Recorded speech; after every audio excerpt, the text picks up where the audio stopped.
Kau melihat bahwa memang kita akan punah sebagai bangsa kalau misalnya arah pembangunannya seperti ini. Bukan cuma punah sebagai bangsa, tapi punah sebagai manusia. Ada seorang anak kemudian akhirnya memilih untuk bunuh diri. Kita kan harus melihat bahwa ternyata ada masalah yang lebih besar. Kejadian anak kemarin itu benar-benar cuma pintu masuk buat kita untuk melihat lebih jelas lagi ketelanjangan yang terjadi di Republik ini. Di daerah Kaure ada guru honorer yang 9 bulan gak digaji. Akhirnya apa yang dilakukan oleh orang tua siswa agar guru-guru honorer ini tetap stay di situ dan gak kemana-mana? Mereka patungan satu siswa 500.000 untuk membiayai guru-guru honorer ini. Kenapa negara harus menyimpan 20 juta hektar itu untuk investasi? Karena memang tanah itu hanya benar-benar cuma komoditas. Air aja kita harus beli. Kita bahkan harus mengimpor 99% kapas dari India sama Cina karena kita nggak merdeka secara sandang. Apakah betul pariwisata eksklusif ini justru di satu sisi membunuh masyarakat lokal di sana? Saya bisa bilang gitu, iya. 2.000 warga di Pulau Komodo tahun 2019 rencananya akan direlokasi. Alasannya adalah agar Komodonya nggak terganggu. Turis bangga mungkin datang ke daerah Mandalika. Tapi tahu nggak daerah di situ, daerah Lombok itu, ada warga yang sampai sekarang nggak dibayar tanahnya untuk membangun sirkuit itu. Riset Indonesia ini kan buku yang ditulis berdasarkan hasil ekspedisi kan. Setelah lo ekspedisi ke seluruh Indonesia, apa tamparan paling keras? Bencana di Sumatera nggak ditetapkan sebagai bencana nasional, tapi kekayaannya lo ambil untuk jadi kekayaan nasional.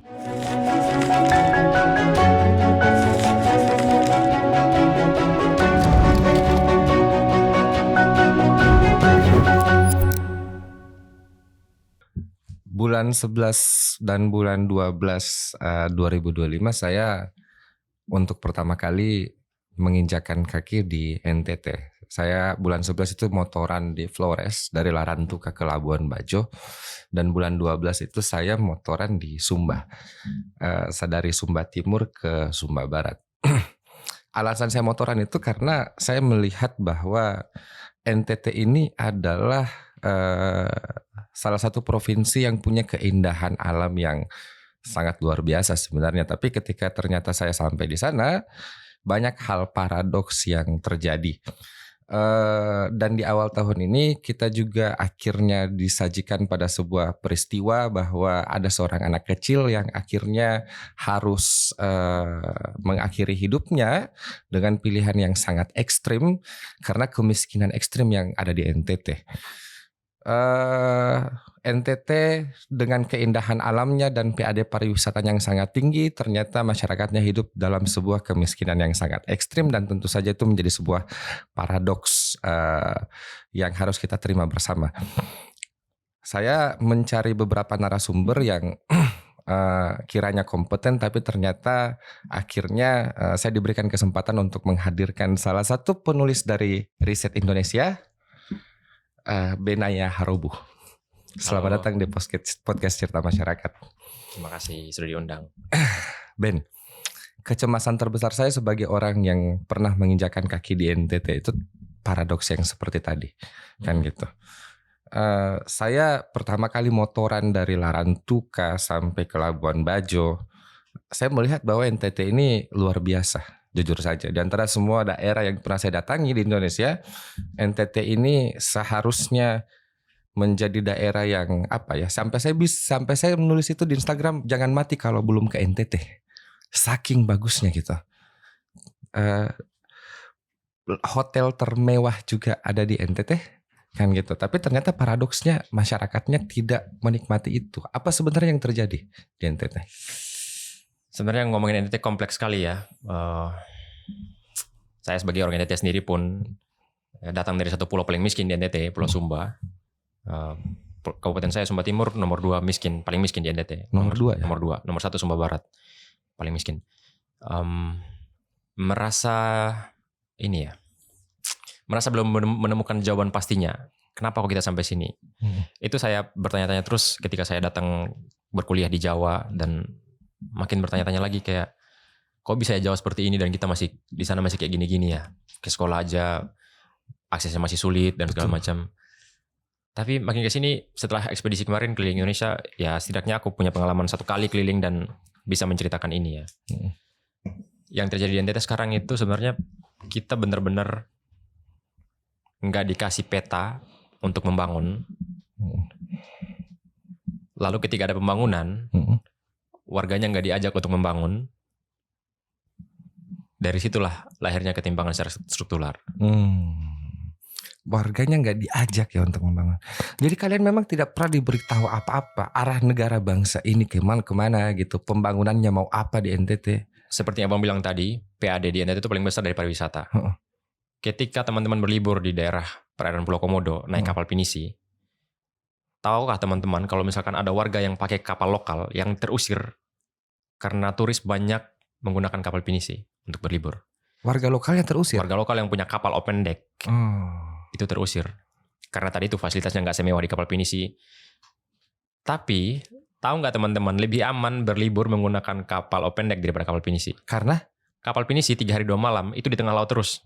3 hari liburan itu di tengah laut dengan segala macam kondisi cuaca. Kapal open deck, ya kapalnya memang dari kapal kayu, berlibur sebentar datang ke satu pulau dan lalu singgah di tempat lain untuk nginap di rumah warga di pulau. Ya tentu itu merasakan ada pengalaman pariwisata sendiri karena merasakan uniqueness atau keunikan dari setiap pariwisata yang ada di sana.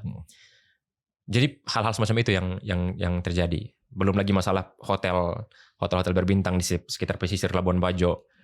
Itu benarkah sih mereka tuh menyerap tenaga kerja atau benarkah sih mereka menyerap sumber daya di sana? Dalam sebuah pengalaman ketika kami menginvestigasi salah satu petani di Labuan Bajo. Jadi kami itu mengikuti petani ini jualan semangka. Dia datang ke satu hotel, dia menawarkan kami mau jual semangka ini nih. Tapi kata hotelnya, aduh sorry kami nggak bisa terima ini karena tamu-tamu hotel kami terbiasa dengan semangka-semangka yang didatangkan dari tempat-tempat lain. Jadi maksud saya adalah, apa poinnya Anda memindahkan satu gedung lalu nggak menghidupkan masyarakat di situ? Kemarin kan waktu saya touring itu, saya kan betul-betul jalan darat itu dari Larantuka. Dari Larantuka, Maumere, Ende, Manggare sampai Labuan Bajo. Jadi saya lihat itu masyarakat di sana seperti apa gitu. Sampai di Labuan Bajo, saya tuh kaget satu hal. Kagetnya adalah saya mau order Gojek itu nggak ada. Bayangkan. Saya bilang, Maksim kali bang, maksim kali. Nggak ada. Ya. Apakah saya harus? Jadi saya memang dipaksa untuk membuang uang saya ke ke fasilitas pariwisata yang sudah sangat eksklusif ini.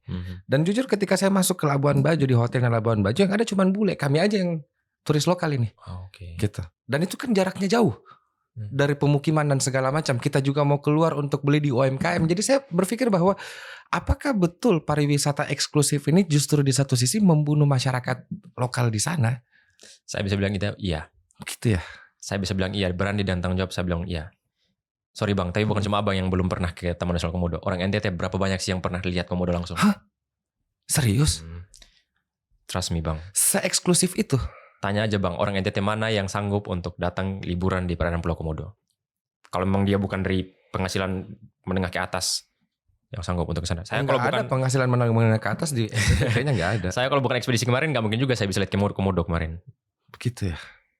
Jadi semahal itu dan ya pariwisata itu memang bukan milik orang NTT sebenarnya. Pariwisata itu bukan milik orang NTT. Bukan.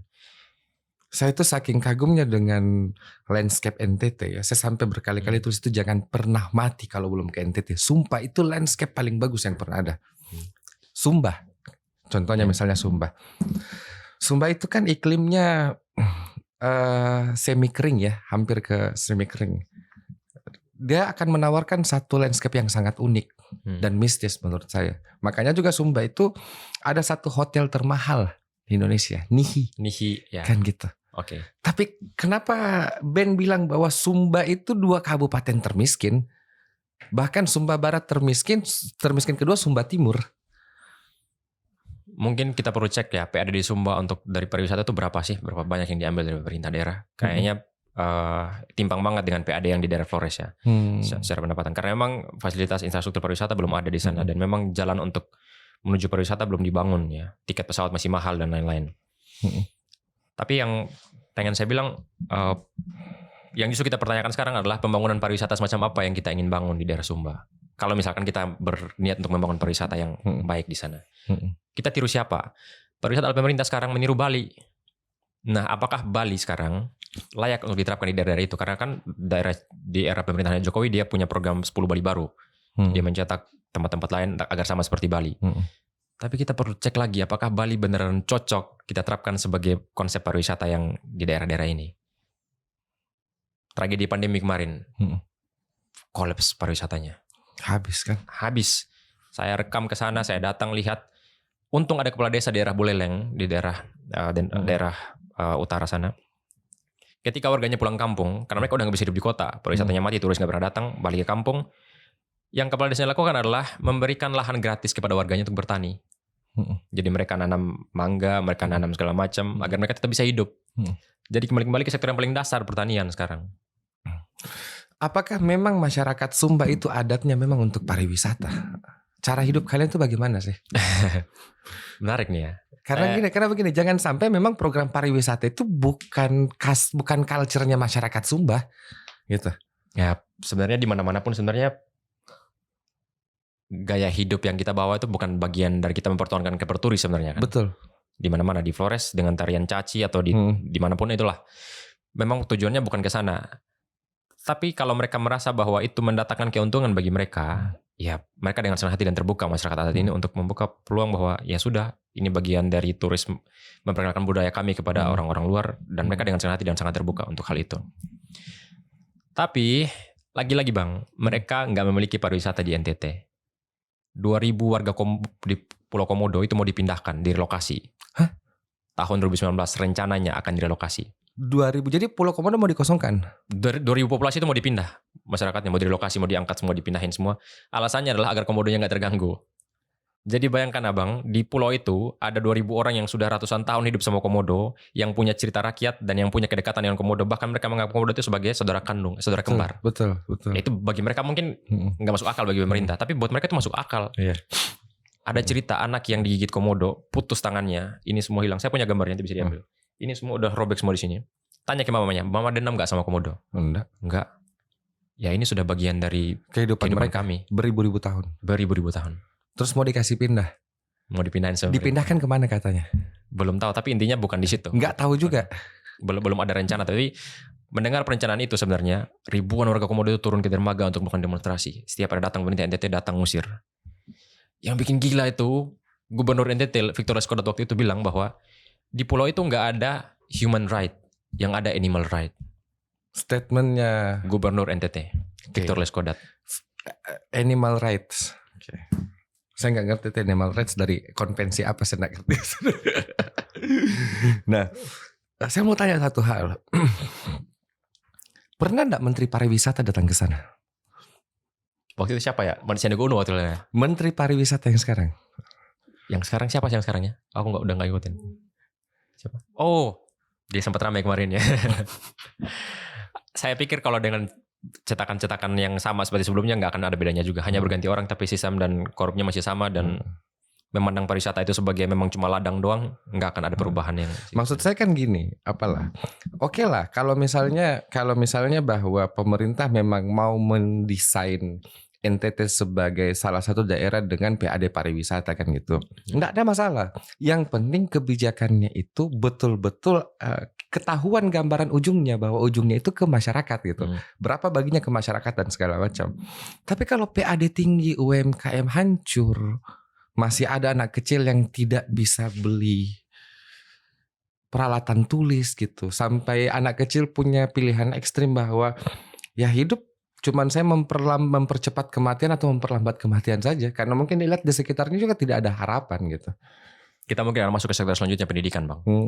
Itu juga yang kami tuliskan di buku ini. Oh gitu. Pendidikan bagaimana di sana konsepnya? Pendidikan kita itu terlalu sentralistik Bang. Sentralistik. Kita ngambil kurikulum dari Jakarta, dari Jawa sini, diterapkan ke semua daerah. Di Papua, di mana-mana diterapkan semua. Nggak nyambung akhirnya. Anak disuruh beli pulpen. Beli pulpen. Anak-anak diminta untuk sekolah dan wajib ke sekolah berseragam, membawa buku dan pulpen untuk belajar. Tapi Anda nggak memberikan akses untuk itu. Saya kira gratis sekarang. Anak itu harus bayar uang Bang. Dia bayar uang turun sekolah. Oh, anak yang saya lupa sekitar berapa, tapi dia masih punya tunggakan sekitar 1,2 juta kalau nggak salah. 1,2 juta. Uang sekolah. Sudah bayar 500 ya? Jadi pendidikan gratis itu gimana? Makanannya aja gratis Bang, pendidikannya enggak. Makanannya aja. Itu pun enggak gratis makanannya, banyak. Sekarang aja per tahun 2026 sudah 2.000-an orang siswa yang keracunan. Ini kalau kita mau riset ini dari mana ini? Install ulang atau bagaimana ini? Agak seram juga ya gitu. Jadi pendidikan kita terlalu sentralistik satu, dan nggak pernah sesuai dengan konteks warga lokal di sana sebenarnya. Kita buka buku-buku sejarah dari Jawa semua yang muncul. Kita nggak pernah tahu siapa pahlawan kita di daerah sesungguhnya sebenarnya siapa. Begitupun dengan bahasa. Apapun sebenarnya kita terlalu disamakan dengan Jawa. Tapi sorry itu saya bukan mau rasis atau apa, tapi terlalu Jawa sentris kita. Jawa sentris. Jadi semua disamakan dengan Jawa. Istilah desa bahkan yang kami rekam di Papua. Desa sama Aceh kan nggak tahu istilah desa. Tapi mau disamaratakan semua istilah desa. Padahal kita dulu punya struktur adat sendiri. Namanya kampung di Papua. Gampong di Aceh. Gampong di Aceh. Jadi campur aduk sebenarnya Bang. Setelah sekali ini saya lihat banyak banget paradoks-paradoks yang ada di sini ternyata ya. Yang bikin saya sedih itu akses buku bacaan sebenarnya sih Bang. Saya mau tanya Ben. Lu pertama kali meninggalkan Sumba Timur itu tahun berapa? Saya ke Jawa 2017. Pertama kali lu meninggalkan Sumba Timur. Jadi lu tumbuh besar ini dengan kondisi melihat Sumba Timur itu seperti ini. Gitu. Saya bahkan baca novel pertama itu semester 5. Semester 5 baru baca novel pertama. Baru baca novel pertama. Enggak, gue mau tanya begini. Waktu lu pertama kali ke Jawa tahun 2017, yang pertama kali ada di pahaman lu melihat realitas selain Sumba Timur itu apa yang terpikir? Setelah melihat Jawa? Iya, setelah melihat Jawa. Pengen seperti Jawa. Pengen seperti Jawa kan. Karena saya lihat, jujur ya, saya ke Waingapu. Saya nginap 3 hari di Waingapu itu. Saya memang gak bisa ngapa-ngapain orang di sini. Terus memang kami semua pengen seperti Jawa. Dan itu semua didukung oleh tontonan-tontonan di televisi. Hari-hari kami disogoki dengan rumah-rumah bergedung tingkat tinggi. Betul. Dengan segala macam fasilitas mewahnya. Betul. Dan itu disogoki. Dan sebagai orang yang cuma itu yang dipakai tolak ukur kemajuan, ya kita pengen kayak gitu akhirnya. Pengen kayak gitu kan. Itu aku dulu yang masih polos dan belum menelisik lebih jauh soal ini. Tapi itulah yang menjadi gambaran pahaman pada umumnya anak-anak NTT ketika pertama kali ke Jawa. Setidaknya itu yang ada di kepala mereka, bahwa nanti kalau selesai abis ini sukses bangun sesuatu di daerahnya sendiri, bangunnya sama seperti Jawa. Sama seperti Jawa. Berharap bahwa Waingapu bisa ramai, bisa banyak orang datang dan segala macam. Persis gitu. Karena itu tolak ukur kemajuan yang kita pakai selalu. Tolak ukur kemajuannya. Nah, bagaimana kondisi infrastruktur sampai 2017 atau sampai hari inilah? Di mana? Di Sumba. Di sana, di Sumba. Ya, kenapa ketika saya jalan meninggalkan Sumba Timur ke Sumba Barat, saya masuk ke Sumba Tengah, kenapa tiba-tiba sinyal sudah hilang gitu? Internet sudah tidak ada. Ya, mungkin karena daerah-daerah itu bukan bagian dari prioritas untuk membangun sesuatu gitu. Jadi ya itu lagi, tolak ukur pembangunan kita kan cuma satu, fisik. Dan kalau ada crowd massa di situ, ya itu kita bangun besar-besaran di situ. Ya masih kayak begitu memang kehidupan di sana, dan aku nggak bisa berkomentar banyak soal itu. Dan masyarakat di sana mayoritas hidup dengan cara apa sih? Kalau di Sumba Timur misalnya, kebanyakan bertani dan beternak. Bertaninya apa? Ternak kuda. Terus bertaninya tani sayur, sawah masih banyak dan segala macam gitu. Tidak ada model kehidupan lain, berdagang dan segala macam. Ada juga perdagangan, tapi biasanya di daerah pesisir. Daerah pesisir terjadi transaksi di situ. Itu pun sebenarnya bukan masyarakat Sumba aslinya, karena ada banyak pendatang dari Bima dan Bajo dan sekitarnya. Dibandingkan dengan NTB. Pernah ke NTB nggak? Sekali lewat. Menurut bagaimana NTB? Sama aja kan. Turis bangga mungkin datang ke daerah Mandalika, salah satu sirkuit kebanggaan kita. Tapi tahu nggak daerah di situ, daerah Lombok itu ada warga yang sampai sekarang nggak dibayar tanahnya untuk membangun sirkuit itu. Masih belum dibayar sampai sekarang. Dan dia sudah tidak memiliki tanah itu lagi. Udah nggak memiliki tanah itu, tapi dia masih bertahan di sekitaran sirkuit itu untuk menjadi tukang. Ada yang masih beternak di situ. Tiba-tiba hilang aja tanahnya. Tiba-tiba diserobot oleh perusahaan ITDC. Oke. ITDC itu apa, Ben? Aku lupa kepanjangannya apa ya. Intinya tourist development. Pokoknya mereka yang mengelola tourism di daerah-daerah sana.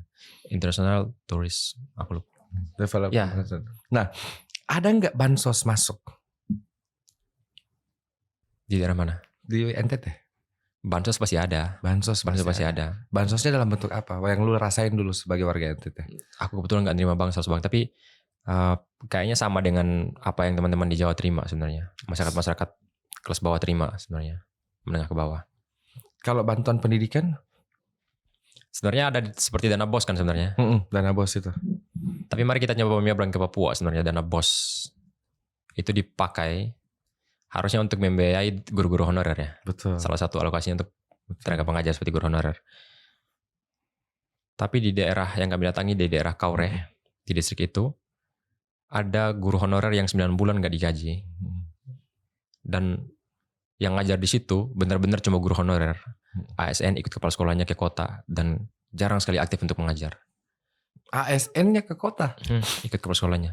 Dan akhirnya apa yang dilakukan oleh orang tua siswa agar guru-guru honorer ini tetap stay di situ dan nggak kemana-mana? Mereka patungan satu siswa 500.000 untuk membiayai guru-guru honorer ini tetap mengajar selama 9 bulan. Satu siswa 500.000. Kami tanya ke bapaknya, Bapak kenapa mau ngasih 500.000? Karena kami butuh pendidikan. Ada videonya nanti kalau nggak mau. Videonya ada ya? Ada. Oh, ya, nanti kita di off cam ya. Jadi berkecamuk sih Bang sebenarnya. Jadi apa yang sedang dibangun Indonesia ini saat ini? Jadi sampai apa ya? Sampai maksudnya memang kalau kita lihat dari kacamata mungkin Ben agak emosional ya, karena saya paham sih, karena saya lihat NTT itu kan televisi sumpah. Flores dengan Sumba itu memang saya lihat pakai mata kepala sendiri, dan saya baru pulang dari sana bulan 12 kemarin. Paradoksnya adalah ini adalah surganya pariwisata, tapi kalian itu kayaknya tidak hidup dari pariwisata itu, tidak mendapatkan apa-apa dari pariwisata itu. Bisa dilihat orang Sumba merantau paling baik di daerah mana? Bali. Dan terusir. Betul. Tapi maksudku adalah di daerah Sumba sendiri potensi pariwisata sebesar itu, sebanyak itu, dan kamu harus menyeberang ke pulau lain untuk bekerja di sektor pariwisata. Dan terusir. Yang mass tourism, dan itu penuh dengan konflik dan lain-lain karena gak sesuai dengan itu. Kami sebenarnya punya solusi dan punya gagasan sebenarnya. Gagasannya membangun apa? Pariwisata yang benar-benar betul kepemilikan. Sebenarnya kami bikin itu, kami sebutnya VELEC. VELEC itu apa? Itu singkatan dari beberapa kata ya. VELEC itu fun. F yang pertama itu fun. Pariwisata itu harus menyenangkan semua orang. Betul. Sekarang yang terjadi adalah turis sama bule sama warga lokalnya cekcok di Bali. Berapa banyak sih kita lihat hari-hari sekarang tuh benar-benar cekcok terus. Dan nggak ada unsur kebahagiaan di situ, nggak ada kesenangan. Yang kedua itu ekologi. Oke. Membangun pariwisata yang harus mempertimbangkan aspek ekologinya, nggak ada penggusuran. Tapi di daerah-daerah perairan seperti Labuan Bajo, berapa banyak warga yang harus menjadi korban atas penggusuran yang terjadi. Geotermal di Mataloko, geotermal di daerah Pocoleok dipakai, sampai sekarang masih ada represivitas terjadi di sana untuk diambil listriknya untuk dialirkan ke daerah pariwisata. Begitupun dengan tanah-tanah yang dipakai untuk wisata eksklusif di daerah Parapuar misalnya. 400 hektar hutan dibabat, mau dibangun berbagai macam fasilitas-fasilitas pariwisata ala pemerintah. Dan ada kepala keluarga di situ yang hidup di situ. 400 hektar. 400 hektar hutan dibabat, rencananya dibabat. Setelah itu nggak boleh ada penggusuran hutan menurut kami. Kalau ekologinya udah hancur dong. Otomatis unsur pertama udah gugur. Nggak ada kesenangan juga di situ, nggak ada kebahagiaan bagi warga lokal. Yang ketiga itu lokal. Pariwisata itu harus tumbuh dari lokal, nggak bisa disamakan. Yang seperti saya bilang tadi. Kalau bisa ya sudah, kalau berwisata di sana ya pakai kapal-kapal yang ada yang dipakai warga di sana untuk mengantarkan turis. Jangan pakai kapal-kapal pinisi yang itu terintegrasi sama hotelnya sendiri. Jadi tamu-tamu dari hotel langsung naik ke kapal pinisi, berlibur ke situ. Mereka sendiri yang menguasai sektor pariwisata itu sendiri. Dan nggak ada unsur lokal di situ. Pariwisata yang kami tawarkan adalah ya kita nginap di pulau, tidur sama warganya, belajar dari lokal. Karena setiap pariwisata kami percaya bahwa setiap daerah punya kekayaannya sendiri. Dan itu kan yang selalu dicari-cari turis sebenarnya kan. Datang ke sana untuk menyaksikan tarian atau apapun lah segala macam bentuknya. Harus kembali ke lokal. Yang keempat itu adalah ekonomi. Jadi kalau lokalnya udah jalan, udah kita sering ke lokal, otomatis perekonomian lokal akan hidup juga. Ya kita akan sering beli souvenir di sana yang dikerajut oleh para warga-warga di sana segala macam.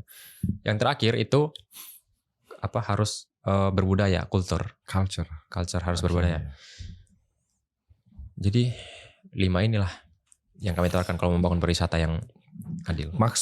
Maksudnya Ben ini kan adalah boleh kemudian ada investasi pariwisata, tapi investasi pariwisata itu harusnya memprioritaskan bahwa pariwisatanya harus dibangun dari masyarakat. Betul, karena untuk mereka kan sebenarnya. Kenapa pemerintah tidak ini ya? Kenapa pemerintah tidak memberikan bantuan kepada masyarakat untuk bangun pariwisata? Jangan tunggu investor dari luar tiba-tiba bangun lokalisasi gitu. Karena itu akan tumbuh lama banget, Bang. Lama tapi mengakar kuat. Enggak apa-apa tumbuh lama gitu. Tumbuhnya pelan-pelan gitu.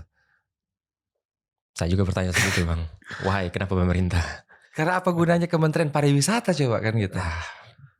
Desain pariwisata apa yang mau diambil dari situ? Kalau misalnya ternyata warganya tidak mengerti juga turisnya siapa, dijamu sama siapa gitu. Dan itu yang terjadi kan Itu terjadi hari-hari di sana, Bang. hari-hari di sana. Jadi bayangkan ya, kontras banget itu kalau kita ke Bajo saja ya.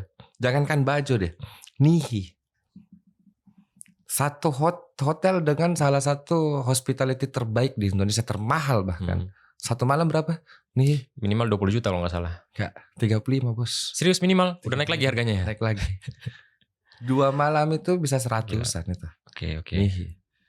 Di Sumba kan itu? Iya. Di Sumba Barat kan? Sumba Barat. Terus Sumba Barat kabupaten termiskin pertama di NTT. NTT. Masuk Sumba Barat nggak sih, Nivi? Sumba Barat. Sumba Barat loh.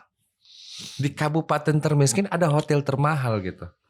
Apa yang masyarakat perlu tahu tentang Nihi? Coba ceritakan. Sebagai masyarakat lokal. Saya belum pernah ke Nihi karena terlalu mahal. Pasti saya belum pernah ke Nihi. Kenapa belum Tapi pernah? mahal banget. Mahal banget ya. Mahal, dan memang yang kedua belum punya kesempatan saja untuk eksplor ke sana. Tapi memang Tapi kemarin- bagaimana sih Nihi itu kenapa se-eksklusif itu? Saya belum berani banyak berkomentar soal ini. Tapi melihat beberapa video-video yang viral beberapa tahun terakhir ini, kayak ya kalau masih ada pergusuran tanah dan privatisasi di sana, ya hanya untuk kalangan-kalangan tertentu saja menikmati pariwisata itu berarti kan. Jadi ada satu nelayan yang datang ke daerah pesisir itu kalau nggak salah untuk menangkap ikan atau apapun. Tapi dia diusir di situ daerah pantai. Betul-betul Sejak kapan? terusir ya? Sejak kapan pantai dijadikan diprivatisasi? Secara aturan itu nggak boleh sebenarnya. Jadi maksudnya itu Nihi itu privatisasinya sampai orang nggak bisa lewat di depan pantai itu. Dalam video itu menunjukkan bahwa mereka diusir oleh salah satu security di situ di daerah laut. Gitu ya. Nah itu teman bisa lihat, ada videonya sempat viral. Cristiano Ronaldo ke situ loh. Ya apapun sebenarnya, kalau ya bagi mereka pariwisata yang mereka bangun untuk kepuasan mereka sendiri dan untuk kepentingan mereka sendiri sebenarnya. Kalaupun ada mungkin hanya sebagian kecil orang yang bekerja di situ dan sangat-sangat rentan. Nah dalam pandanganmu sendiri Ben, setelah misalnya kamu keluar dari NTT, keliling Indonesia, terus jadi salah satu penulis di Riset Indonesia ini, gitu. Menurutmu kemiskinan di NTT itu adalah kemiskinan yang natural atau memang struktural atau disengaja atau bagaimana?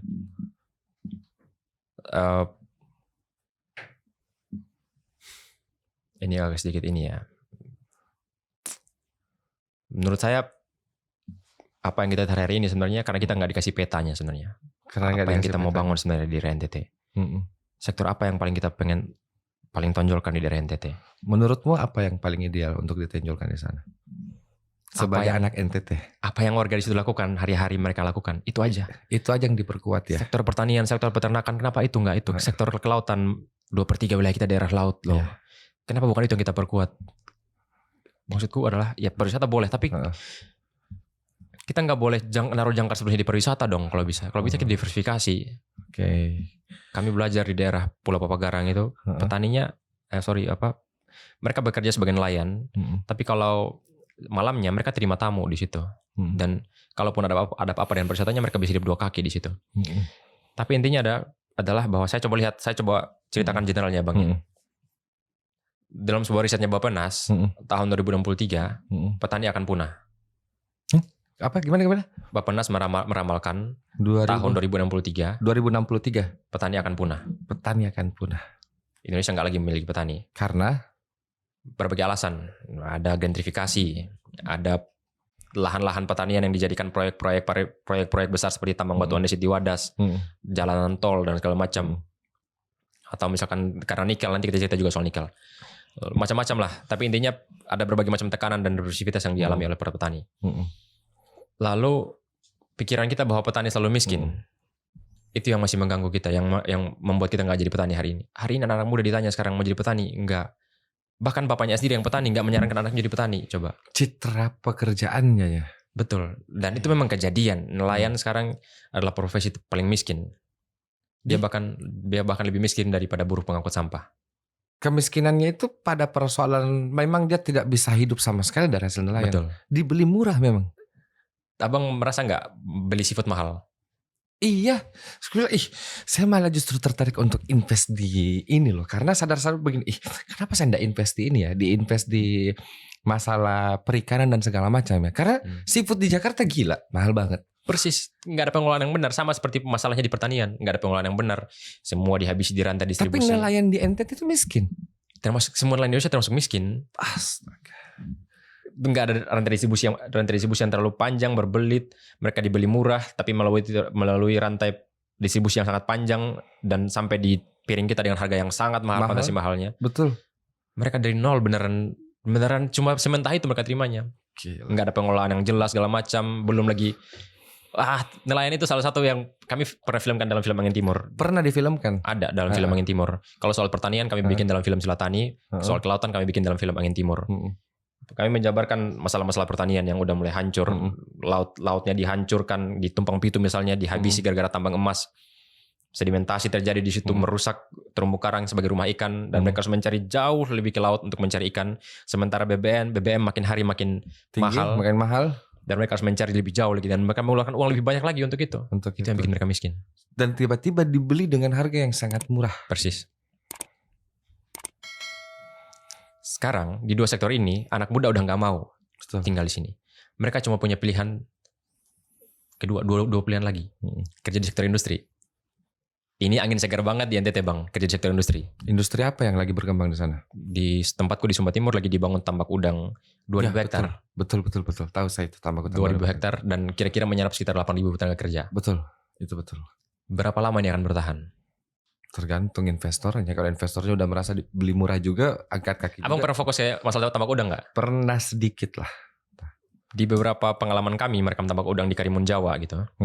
Jadi setelah lahan tambak udang ini dipakai, ketika udah nggak ada lagi air yang bisa disedot, udah rusak pesisirnya, udah karena ngebuang limbah dari situ. Pasti ngerusak pesisir ya. Karena udah ngerusak limbah di situ, mereka akan pindah ke daerah lain. Sudah itu terbengkalai begitu saja. Ini udah sejak mana ada lokasi-lokasi tempat lain industri gede yang memang memperbaiki daerahnya sekitar. Dipindah ke tempat lain. Juga sifatnya artinya ya tambak udangnya. Dia ngambil air dari laut, dibuangnya pasti ke laut. Ya macam-macam lah, ada pengelolaan air limbah, tapi kita lihat seberapa konsisten ini ya nanti ya. Nanti mungkin kita bisa ketemu lagi Bang di kapan-kapan kita bahas ini. Intinya ya akan semua memang menjadi apa namanya, bekerja di sektor industri memang akan menguntungkan dalam sekejap, memang menguntungkan. Itu juga terjadi di nikel kan di Sulawesi. Wow, angin segar banget tuh orang di sana bekerja di sektor nikel di Morowali. Tapi dia nggak tahu ujungnya. Nggak tahu, dia kan bekerja situ aja, bekerja situ terus sampai kapanpun, sampai hancur, sampai udah nggak ada lagi yang bisa dikeruk, udah nggak ada lagi yang bisa diambil. Udah, dia akan tinggalkan kalian di situ. Tapi anak muda sekarang yang mau bekerja di industri harus pikir-pikir. Kita sekarang itu sedang mengalami, kami tulis di buku ini, sedang mengalami yang namanya deindustrialisasi. Deindustrialisasi. Jadi sumbangan sektor industri terhadap GDP kita makin menurun setiap tahun. Pasca reformasi 98, sumbangan sektor industri itu masih 32%. Tapi di akhir tahun 2021, masih era kepemimpinan Joko Widodo, itu cuma 18%. Sumbangan GDP dari sektor industri. Itu termasuk pertambangan. Jadi kenapa menurun begitu? Macam-macam penyebabnya.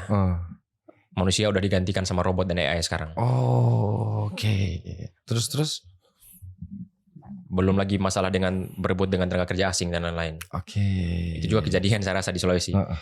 Jadi posisi anak muda ini rentan di sektor industri sebenarnya. Nah, Ben, lu dengan Bang Dandi Laksono, saya juga sebenarnya mengundang Bang Dandi Laksono sebenarnya di sini. Ngobrolin banyak tentang riset Indonesia, tapi lu dulu lah, gak apa-apa lah. Nah, riset Indonesia ini kan buku yang ditulis berdasarkan hasil ekspedisi kan, ya, tim ekspedisi ke seluruh Indonesia. Nah, setelah lu ekspedisi ke seluruh Indonesia, apa tamparan paling keras yang lu dapatkan? Apa paradoks paling keras di kenyataan yang, ternyata Indonesia memang seperti ini? Gitu. Yang paling kerasa banget ya. Itu yang paling memukulku, justru bukan pas ekspedisi, justru setelah ekspedisi kemarin. Setelah ekspedisi. Bencana di Sumatera nggak ditetapkan sebagai bencana nasional. Itu tamparan paling keras ya. Tapi kekayaannya lu ambil untuk jadi kekayaan nasional. Itu benar-benar menamparku dengan keras. Itu gila sih. Oh ya, kasihan sih sebenarnya, agak sedikit. Dan sampai sekarang akhirnya pelan-pelan dilupakan. udah benar-benar kayak udah biasa aja kan. Iya, padahal masih hancur Hari-hari banget. ini masih banyak orang masih berupaya untuk membangun kembali sektor pendidikannya dari nol banget, sektor pertaniannya dari nol, semuanya dari nol. Jalanannya masih hancur loh. Jalanan masih hancur, masih lumpur kering dan segala macam, dan kita tiba-tiba melupakan begitu saja. Betul, seolah Seolah seribu nggak nyawa pernah itu biasa terjadi, saja. udah.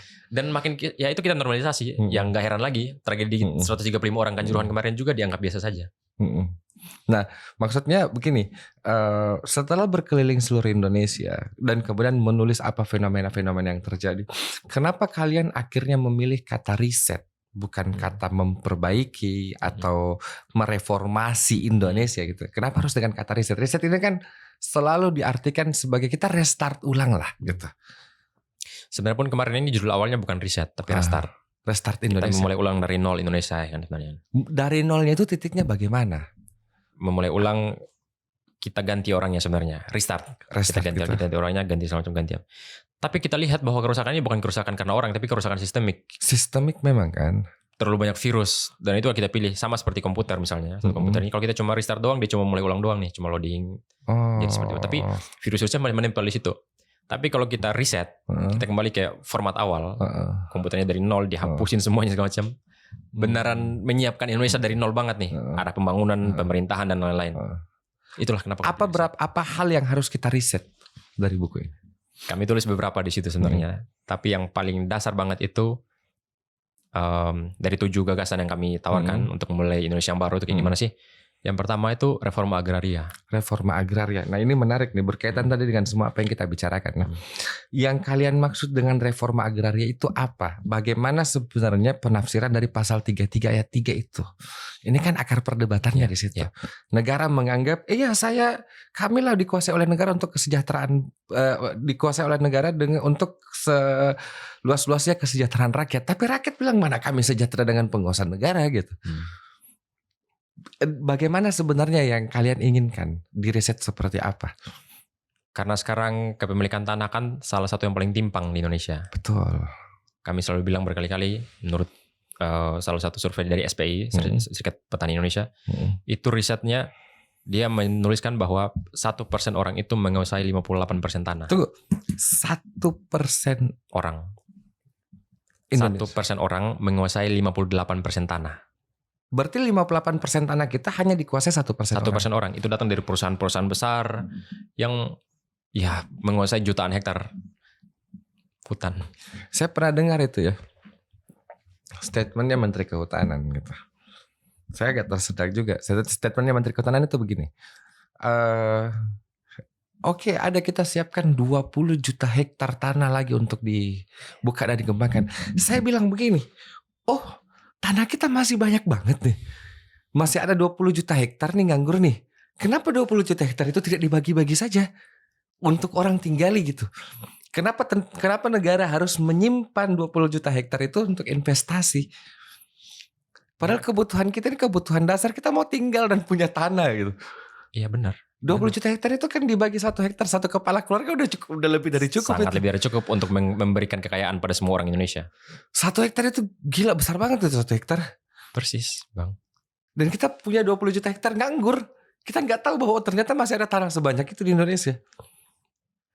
Karena memang tanah itu hanya benar-benar cuma komoditas. Itu problem ya bahwa kita menjadikan sesuatu yang merupakan kebutuhan dasar tapi dijadikan komoditas yang bernilai investasi loh. Silakan minum, silakan. Maksud saya air aja kita harus beli. Itu. Bentar lagi udara kita beli nih. Air kita beli ya. Air kita beli, tanah kita beli. Sandang, pangan, papan, apanya ini yang kebutuhan dasar? Kita bahkan harus mengimpor 99% kapas dari India sama Cina karena kita nggak merdeka secara sandang. Kapas logo dari seluruh pemerintah daerah, bahkan logo kepresidenan pakai kapas. Iya betul. Kita mengimpornya 99%. Bahkan dari Garuda Pancasila logonya dari kapas. Dari kapas, dan kita mengimpor kapas 99%. 99% dari Cina sama India. Cina sama India. Good, bagus sekali. Dan bukan cuma kapas, kita bahkan mengimpor pakaian jadi sekarang. Beli pakaian jadi. Mengimpor pakaian jadi. Jadi kita sedang mau dibangun ke arah mana Bang sebenarnya? Ke arah konsumerisme. Persis, itu yang juga kami kritik. Nanti kami akan segera launching film kami judulnya Menolak Punah. menolak punah. Itu Kenapa pakai kata punah, men?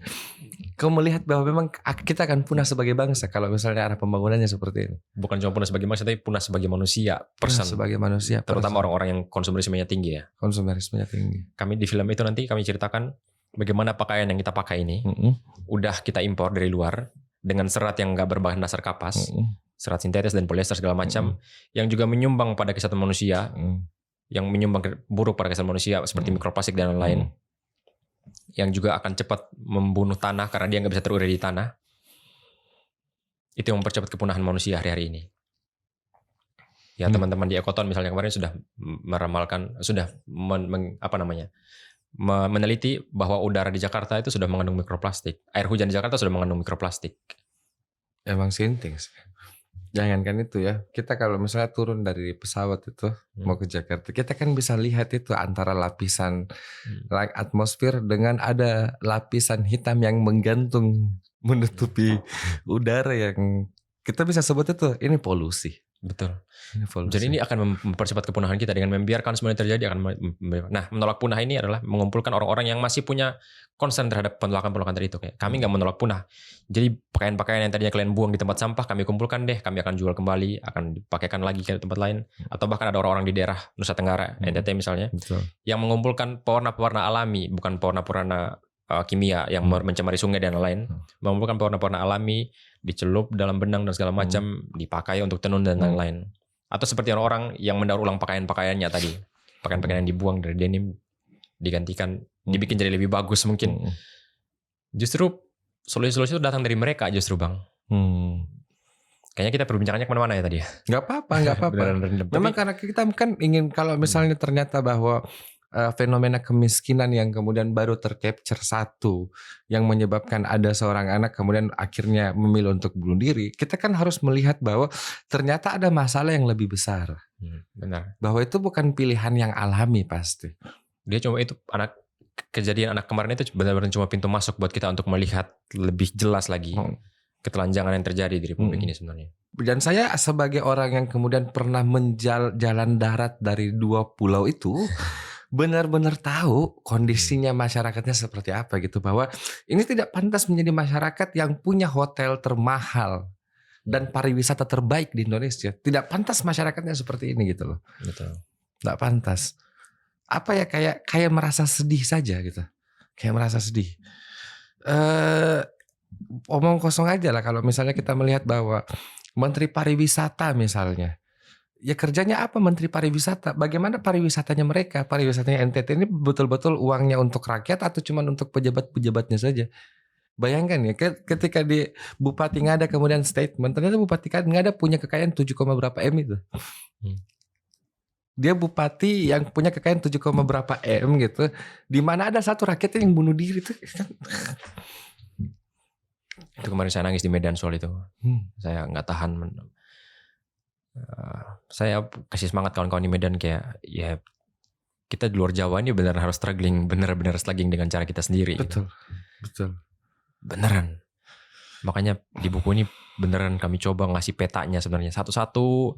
Kami telisik satu-satu masalahnya di mana, masalah di tanah, kita kasih reforma agraria. Bukan bagi-bagi tanah lalu orang akhirnya punya tanah dan memperjualbelikannya, enggak. Tapi dibatasi secara aturan. Setelah orang-orang punya tanah, orang-orang itu harus menentukan apa yang tumbuh dari tanah itu. Masyarakat yang menentukan. Betul. Bukan 16 juta hektar sawit. Sawit sekarang itu kita punya 16 juta hektar sawit. Kenapa sih pemerintah ini kayak jadi pemuja sawit gitu? Kenapa sih? Nanti akan ada ininya sebenarnya, akan ada filmnya nanti. Tapi masih belum ininya. Tapi intinya adalah dari 81 miliar jenis pohon di Indonesia, kenapa Anda 81 miliar ya? Ya, dari yang riset aku baca 81 miliar pohon di Indonesia. Kenapa Anda cuma milih sawit? Dan itu sawit 16 juta hektar itu membunuh keragaman yang lain, keragaman pertanian dan lain-lain. 16 juta hektar sawit. Boleh lah sebenarnya, kalau saya sebenarnya boleh aja asal hasil sawitnya itu dibagi ke masyarakat. Oh, benarkah begitu? Tapi kan tidak seperti itu yang terjadi juga kan gitu. Abang kemarin ketika duitnya dikasih untuk board of peace kemarin abang dilibatkan enggak? Enggak. Itu paling tai sih board of peace itu. Apa? Itu sama ada apa ya, kayak misalnya kita kayak misalnya Nggak masuk akal. Itu board of peace apa sih itu? Asli. Itu board of peace apa gitu maksudnya? Kayak lu bikin perdamaian untuk Palestina aja lu nggak ajak gitu. Basic thinkingnya sudah gagal gitu di cara berpikir dasarnya gitu. Dan kayaknya memang pemerintah kita bermasalah di basic thinking ya. Ya semacam itulah Bang. Logika dasarnya kayaknya kayak nggak nyambung gitu. Ya semacam itulah kira-kira Bang. Harus banget sawit gitu. Padahal udah berapa kali ditegur gitu. Tetap aja pidato. Tetap ini miracle. Nggak akan didengar kita Bang. Nggak akan didengar. Ya, tambah 20 juta hektar hutan itu beneran menampar kita sih. 20 juta hektar hutan. Statement dari Kementerian Menteri Kehutanan 20 juta hektar. Jawa aja luasnya cuma 12 sampai 13 juta hektar. Satu Jawa itu di mana ya itu 20 juta hektar ya? Tanah di mana ya? Tersebar di mana-mana tentu dan pasti paling banyak di daerah Papua. Daerah Papua ya. Merauke itu hampir 3 juta hektar hutan mau dibabat untuk biotanah dan untuk tanam tebu dan lain-lain. Berarti kita masih punya tanah sebanyak itu sebenarnya. Banyak banget tanah-tanah adat. Kenapa nggak dibagi ya? Kenapa harus dibiarkan menumpuk dan ada yang tidak punya tanah ya? Gila ya. 20 juta hektar loh. Misalnya contoh sederhana ya. Kita kan punya 300 juta ya. 300 juta orang ya. Itu kan 300 juta orang tidak berdiri sendiri, pasti berkeluarga dan segala macam lah. Anggaplah satu keluarga dikasih misalnya 1/4 hektar, itu kan sudah lebih dari cukup. Karena 1 hektar itu berapa ribu meter persegi, 10.000 meter persegi kan. 1/4 aja gitu. Untuk satu keluarga itu kan pasti sudah bisa terbagi rata gitu. Ya tapi tentu saja 1% orang ini akan lebih diprioritaskan Bang. Nah saya menarik nih. Dulu di zaman pemerintahan Jokowi kan setiap daerah itu ada namanya proyek strategis nasional. Kayaknya dari dulu deh. Iya dari dulu. Sampai sekarang. Ada enggak proyek strategis nasional di NTT? Selama yang kau hidup, selama yang kau tahu. Bali itu masuk PSN. Pariwisata 10 Bali Baru itu masuk PSN. Pariwisata 10 Bali Baru. Itu masuk program PSN-nya Jokowi. Oke. Tambak udang di tempatku yang 2000 hektar itu masuk PSN. Masuk proyek strategis nasional. Ya semua pembangunan Jokowi kayaknya PSN semua deh PSN semua di Sumba. Di daerah-daerah lain juga. Tapi sekarang gitu, dilanjutkan nggak tambak udang itu? Oh sudah dibangun sekarang sudah dibangun. Sudah mau dibangun. Menterinya Wahyu Trenggono sangat berantusias sekali untuk membangun itu. Sampai lihat sekarang. Aku udah kasih teguran jauh-jauh hari. Kita lihat dari di Waingapu itu tempatnya. Sekitar nggak jauh dari Waingapu, tapi bukan di daerah kotanya, tapi agak pesisir sedikit. Ke selatan dia. Ke arah timur utara. Timur utara. Wah nggak ada jalan itu di situ. Ada satu jalan tapi jalan utara yang nggak terlalu bagus jalannya di situ tuh. Jadi kemungkinan akan proyek yang tidak bisa diliput lagi nanti. Apakah dia rusak atau berhasil nggak ada yang bisa evaluasi juga. Tapi intinya tadi setelah kita menentukan apa yang tumbuh di atas tanah kita harus bisa mengelolanya dengan baik dong. Manajemen itu dengan baik. Kami menawarkan sistem koperasi.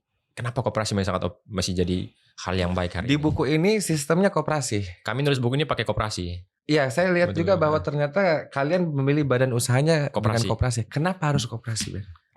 Karena kepemilikannya itu sama-sama, Bang. Dan memandang orang yang bekerja di koperasi itu sebagai manusia, bukan cuma robot, bukan cuma pembantu. Kekayaannya bersama-sama, bareng-bareng kita ngelolanya, bareng-bareng ngelola tenaganya. Siapa yang ngeluarin tenaga paling banyak, dia dapat paling banyak. Bukan satu yang punya modal paling banyak dia yang dapat paling banyak, bukan. Hitungannya bukan modal sekarang. Berarti Anda setuju dengan koperasi merah putih?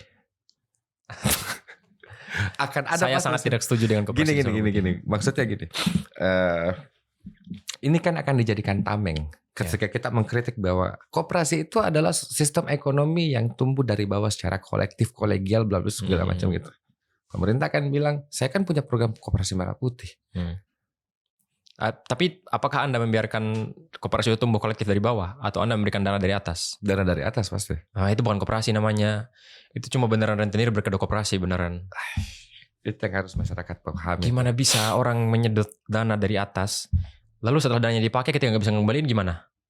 Harus ada jaminan dong. Oh, itu pakai jaminan ya koperasi? Pasti pakai jaminan kalau ngambil pinjaman dari koperasi. Karena di pikiran kita sekarang kita kenal cuma koperasi simpanan pinjam, cuma itu doang yang kita tahu sebenarnya. Kita nggak tahu ada koperasi-koperasi lain, ada badan usaha yang lain.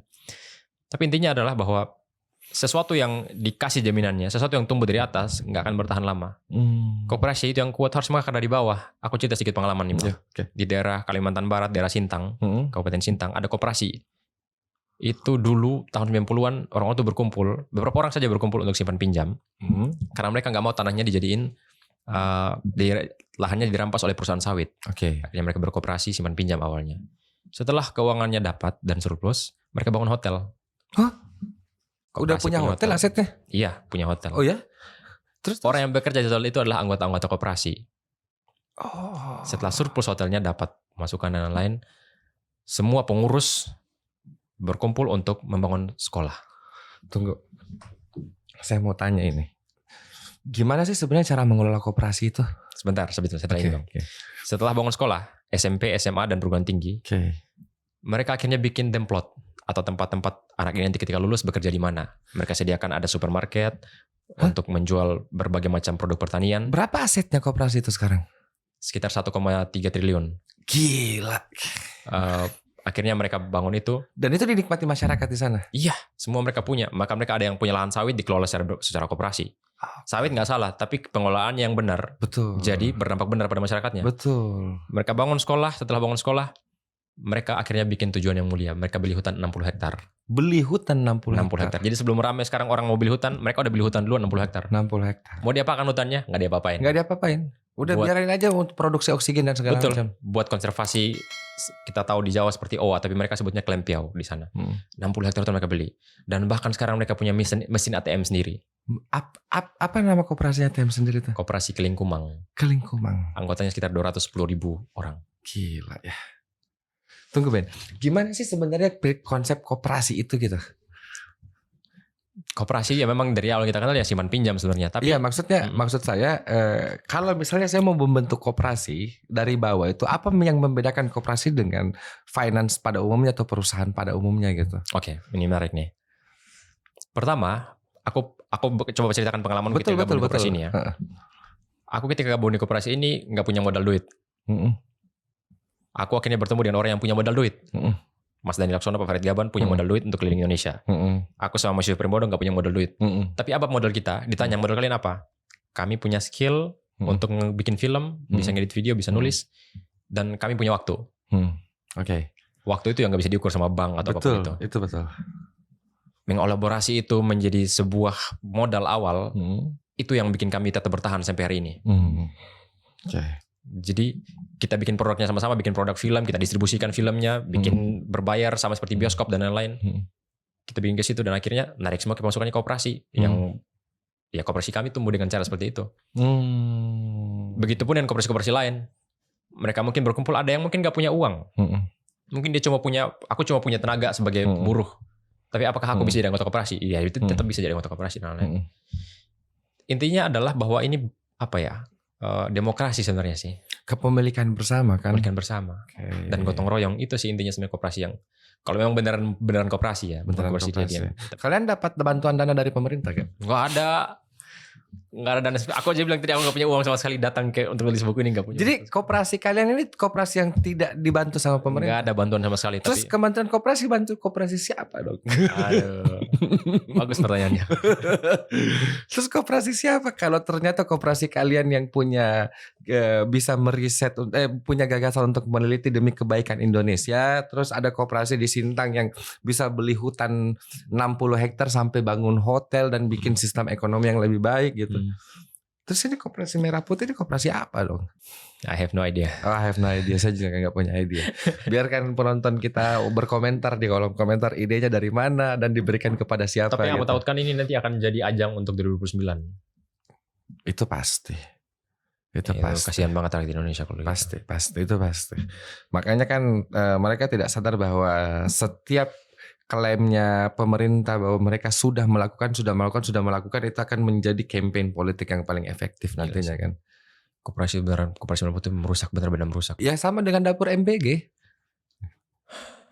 Cara untuk mengeluarkan uang ya bikin program. Jadi seolah-olah tuh kita kayak dikasih pilihan gitu loh Bang. Kalau kalian gak mau maju, ya udah nggak usah korban apa-apa. Tapi kalian kalau mau maju, korbankanlah sesuatu. Ya harusnya mereka yang berkorban kan, bukan kita. Kita kan sudah membayar pajak. Kenapa kita harus berkorban lagi? Kalau semua orang seperti abang kayaknya. Bukan, persoalannya begini bro. Saya ini bukan kelas elit ya. Saya kelas yang tumbuh kerja dari bawah. Kelas yang paling sial di Indonesia adalah kelas menengah. Kenapa? Dia secara kuantitas adalah pembayar pajak terbanyak. Secara kuantitas ya. Karena masyarakat grassroots nggak mungkin bayar pajak. Dia bebas pajak semua. Sedangkan elit kuantitasnya sedikit. Tapi dapat pengampunan pajak. Pembayar pajak siapa? Kelas menengah. Tapi kelas menengah pun yang tidak pernah dapat fasilitas pajak. Gila. Saya bilang, wah bisa diperiksa semua. Gitu. Elit dapat pemutihan pajak, grassroots dapat insentif pajak, kelas menengah sinting bro kelas menengah. Saya bilang udah gila sih kelas menengah. Kelas menengah ini kelas yang paling diperas memang. Mau mendapatkan fasilitas elit, mau mencampuri kebijakan belum cukup kaya untuk jadi elit, kan gitu. Mau mendapatkan insentif pajak tidak terlalu miskin untuk menjadi grassroots. Harusnya kelas menengah paling banyak marah sih hari-hari ini sebenarnya. Makanya gitu maksudnya. Makanya kami bingung gitu ketika kami yang harus bayar pajak dan segala macam, tapi insentif pajak nggak ada. Ada perumahan kelas menengah, nggak ada perumahan kelas menengah. Gila sih itu. Nggak ada bos perumahan kelas menengah.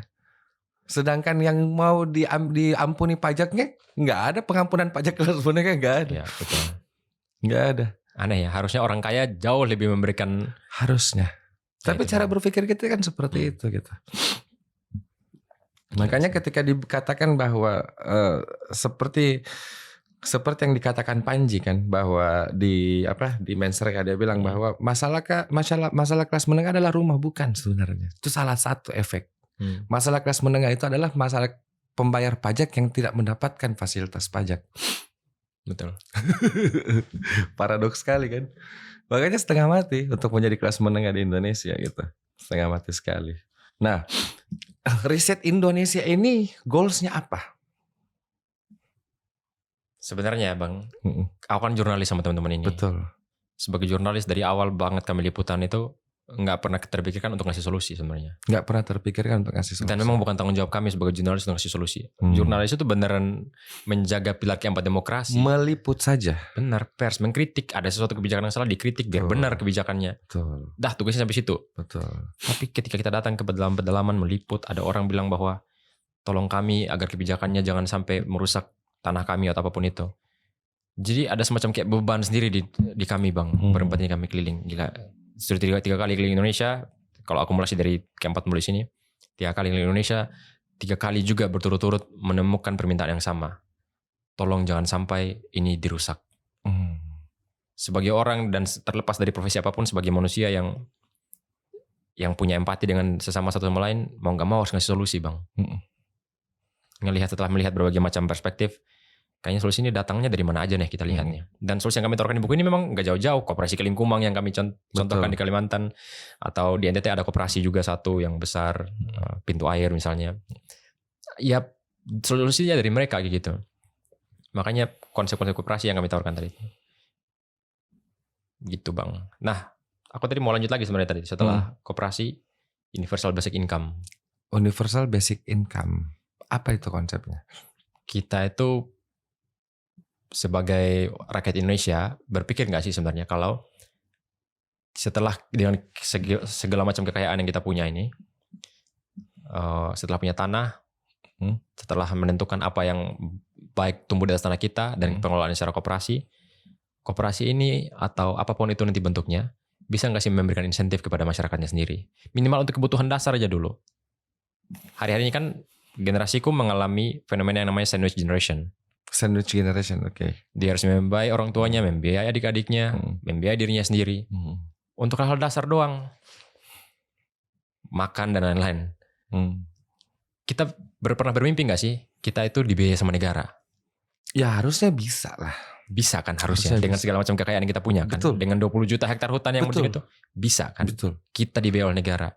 Dan kita gak perlu takut bilang bahwa nanti kalau kalian dibiayai oleh negara, digaji kalian gak bekerja keras kan jadi pengangguran. Wow. Di negara maju emang kayak gitu kejadiannya.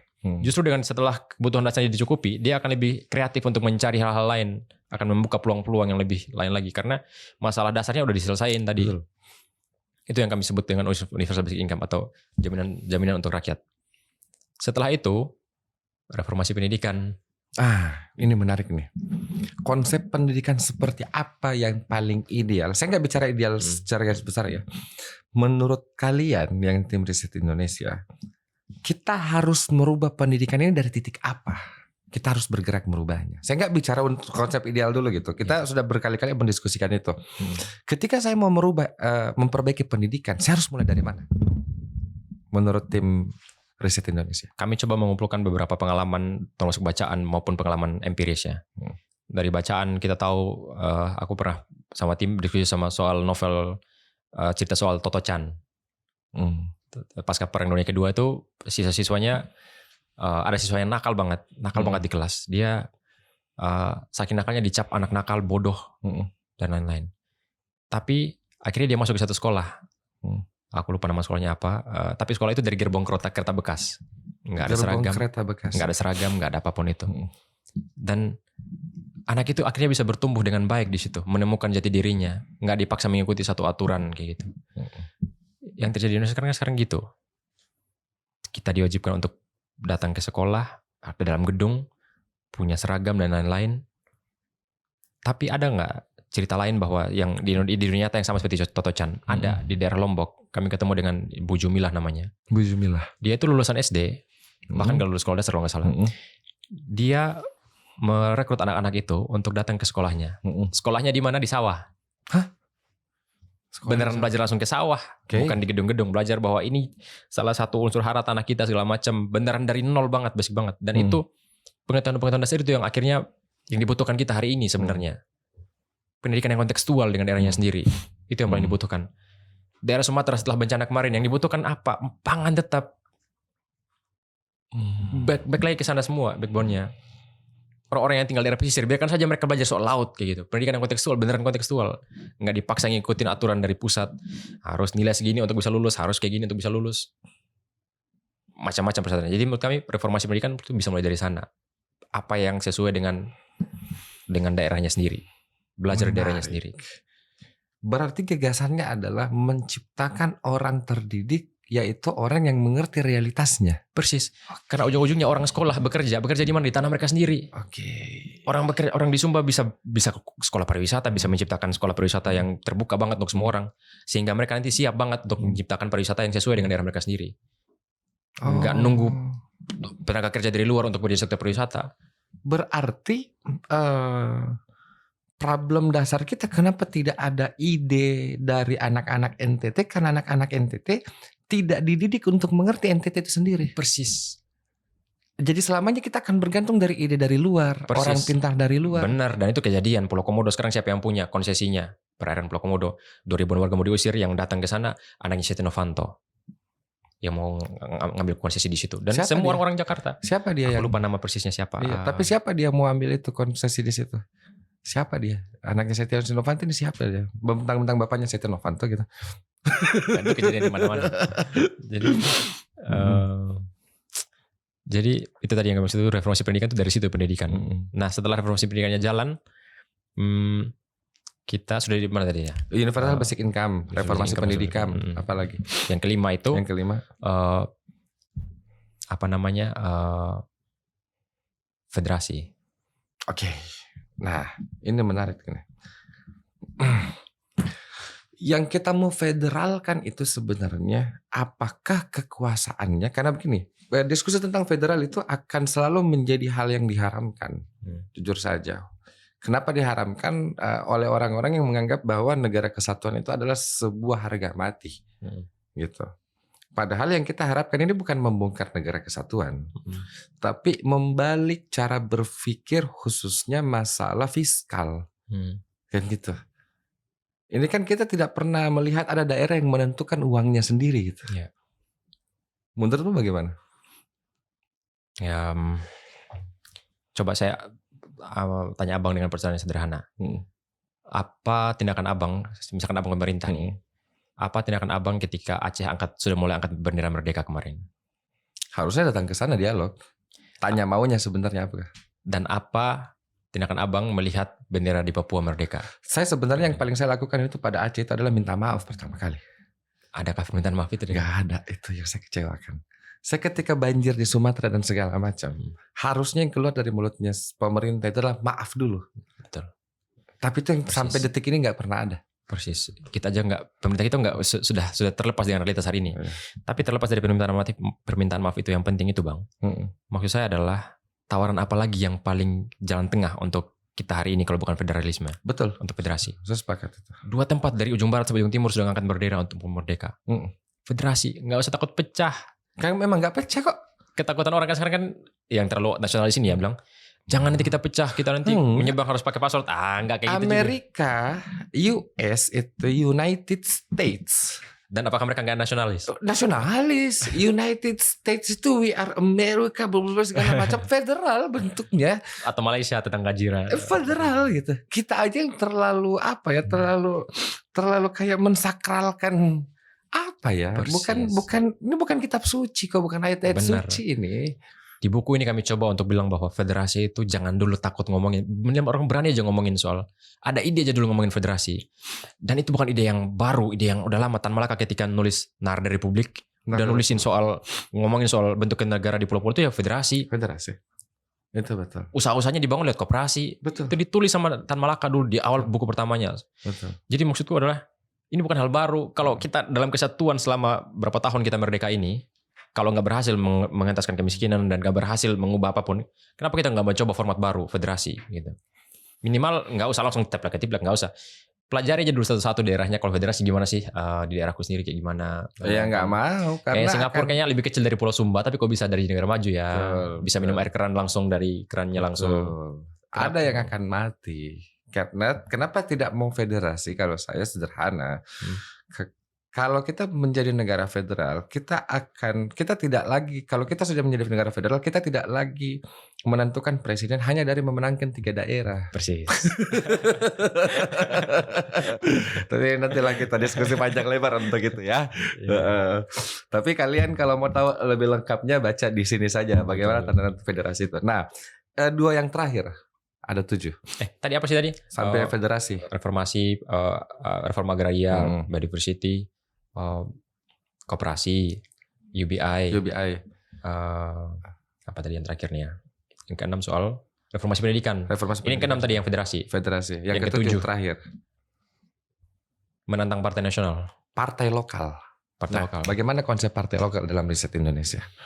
Tentu partai lokal yang kita maksudkan sekarang bukan partai lokal seperti Aceh ya, karena itu masih dapat intervensi dari partai nasional sebenarnya, dan itu pun nggak benar-benar harus dipertimbangkan lagi. Tapi setidaknya partai lokal ini adalah partai-partai yang bisa menampung aspirasi dari masyarakat lokalnya. Ketika masyarakatnya ada masalah, mereka paling depan menampung itu dan melantangkan itu di parlemen. Tapi hari ini partai nasional brengsek semua. Kasar gak sih kalau ngomongin brengsek? Nggak apa-apa. Nggak kasar kok. Kita bilang kotoran kotor itu lebih kasar kalau kita bilang kotoran itu bersih. Kenapa brengsek Bang? Di daerah Parapuar tadi yang saya ceritakan, 400 hektar hutan di daerah Labuan Bajo, sekitaran Labuan Bajo. Ada warga yang hidup di situ dari tahun 98. Oke. Mereka nggak mau pindah dari situ, tapi mereka diusir terus, represivitas terus mereka dapatkan. Ada videonya di Dragon dari aparat dan macam-macam, dari Badan Otorita Pariwisata di sana, dari pemerintahan daerah, dari pemerintahan nasional, macam-macam. Mereka mau diusir dari situ. Tanah mereka mau diambil, untuk tanah yang tadinya berladang mau diambil 400 hektar. Mereka akhirnya harus ngomong ke parlemen, harus datang ke Jakarta. Mana partai nasional? Nggak ada partai nasional. Mereka tahu nggak Bang? Mereka datang ke sini pakai apa? Patungan setiap orang 200.000. Masa? 200.000 per rumah untuk datang bilang bahwa kami tolong. Ini kami sudah tinggal di sini sudah lama sekali. Ada videonya sampai sekarang, masih ada jejak digitalnya. Jadi warga sendiri harus datang ke sana, ke sini untuk mengemukakan aspirasinya sendiri. Jadi Anda yang datang dulu kampanye bilang bahwa kami akan menampung aspirasi, mana? Nothing. Berarti partai-partai itu memang tidak sama sekali tidak pernah melihat atau tidak berangkat dari ide paling dasar apa yang masyarakat butuhkan di sana. Bahkan orang yang mewakili kita bukan orang asli sana. Yang mewakili kalian. Setia Novanto orang Sumba bukan? Tunggu. Wait. Tunggu. Setia Novanto dapilnya di mana? Dapil 2 NTT. Setia Novanto. Dia lahir di NTT tidak? Ada kedekatan nggak dengan daerah NTT? Nggak ada. Begitupun dengan tempat-tempat lain di Sumatera. Ya kita perlu cek satu-satu lah. Tapi intinya, ya partai nasional sekarang tuh kayak gitu semua partai nasionalnya. Sistem pemilu kita kayak gitu ya. Ada dua contoh buruk partai. Oke. Ada partai yang udah puluhan tahun gak diganti ketua partainya. Oh banyak, sampai nasional juga kayak gitu. Salah satunya Ibu Iya. Ibu Banteng. Banyak sekali. Puluhan tahun. Tapi ada contoh yang dia baru jadi anggota partai 3 hari dan langsung jadi ketua partai. Banyak. Anaknya Joko Widodo. Iya, jadi wapres juga langsung. Jadi maksudku adalah Bang, jadi dua contoh gambaran partai nasional itu sama sekali gak demokratis. Iya. Jadi ya gimana bisa kita mau mempercayai mereka kalau mereka aja masih harus nurut sama ketua partai dan lain-lain. Jadi Betul. dan syarat untuk bikin partai ini Bang, mahalnya minta ampun. Mahalnya minta ampun. Kami sempat memfilmkan itu dalam Dirty Vote. Ya. Kan sebenarnya kan salah satu solusi dari semua permasalahan kita kan partai kan sebenarnya. Kita Partai kan yang tidak menampung ini. bisa menolak partai politik. Kita tidak bisa menghilangkan gagasan tentang partai politik. Karena gagasan tentang partai politik ini ketika dihilangkan, dia akan menghilangkan gagasan dasar demokratis. Persis. Kita akan jadi monarki otomatis. Betul. Presidensial ini akan menjadi monarki kalau tidak seorang partai politik. Tapi partai politik ini menjadi sesuatu yang sangat mahal. Persis. Gitu. Mahal banget mau bikin partai Bang. Untuk bikin materinya saja, biaya materinya saja 175 juta. Biaya materinya saja 175 juta. Dan totalnya itu harus ngeluarin sekitar 80-an M. Iya betul. Untuk bikin sekretariat di ribuan kabupaten, provinsi, sampai pusat dan lain-lain. Tapi intinya harus 80-an M. Jadi abang kalau punya masalah, minimal harus punya 80-an M untuk bikin partai dan agar didengarkan masalahnya. Dan siapa yang bisa masuk, yang bisa bikin partai? Atau Pengusaha. siapa yang bisa menyokong partai-partai ini? Yang punya 80 M nganggur. Kembali ke eksekutif lagi bang. Betul. Jadi kalau ada keputusan atau pengambil kebijakan di lapangan yang bermasalah, yang jadi prioritas bukan masyarakat yang tidak bermasalah, tapi yang akan dilindungi mereka yang punya modal. Oke. Itu yang terjadi hari ini. Berarti bagaimana membuat satu gagasan tentang politik yang betul-betul berangkat dari kesadaran masyarakat itu yang seharusnya menjadi perhatian kita ya. Nah, pertanyaan terakhir Ben, sebagai orang yang udah 3 kali keliling Indonesia. Aku baru sekali 2 temanku yang udah. Oh iya, orang yang pernah keliling Indonesia lah untuk mengcapture apa yang, dan saya pikir yang kau lakukan ini tidak pernah dilakukan oleh pejabat. Siapa pejabat hari ini yang keliling untuk Indonesia? Menteri apa siapa? Menteri siapa? Menteri Dalam Negeri keliling Indonesia untuk mengcapture apa yang terjadi. Kayaknya enggak juga. Kalau nggak ada undangan mereka nggak bakalan ke sana, gitu. Atau dinas PU gitu nggak, kementerian apa gitu nggak ada yang betul-betul keliling Indonesia untuk mengcapture ya menterinya sendiri ya. Dan kalian melakukan ini, menuliskan dalam sebuah buku riset Indonesia. Saya ingin bertanya karena ini sudah 1 jam lebih. Pertanyaan terakhir, subjektivitasnya Ben sebagai orang yang pernah hadir di situ. Subjektivitas itu pasti berangkat dari apa yang kau tangkap dan menimbulkan harapan. Nah, apa harapan yang timbul dari subjektivitas itu? Saya ingin mendengar jawaban dari seorang Benaya Harobu. Terlepas dari itu. Aku tuh mikir bahwa Indonesia ini kaya banget. Luas banget. Gemah ripah loh Jinawi yang betul, yang dari pepatah Jawa itu beneran kelihatan banget. Di Jawa aja sekaya itu kita, kaya banget. Aku tuh membayangkan kita tuh di negara yang besar itu loh.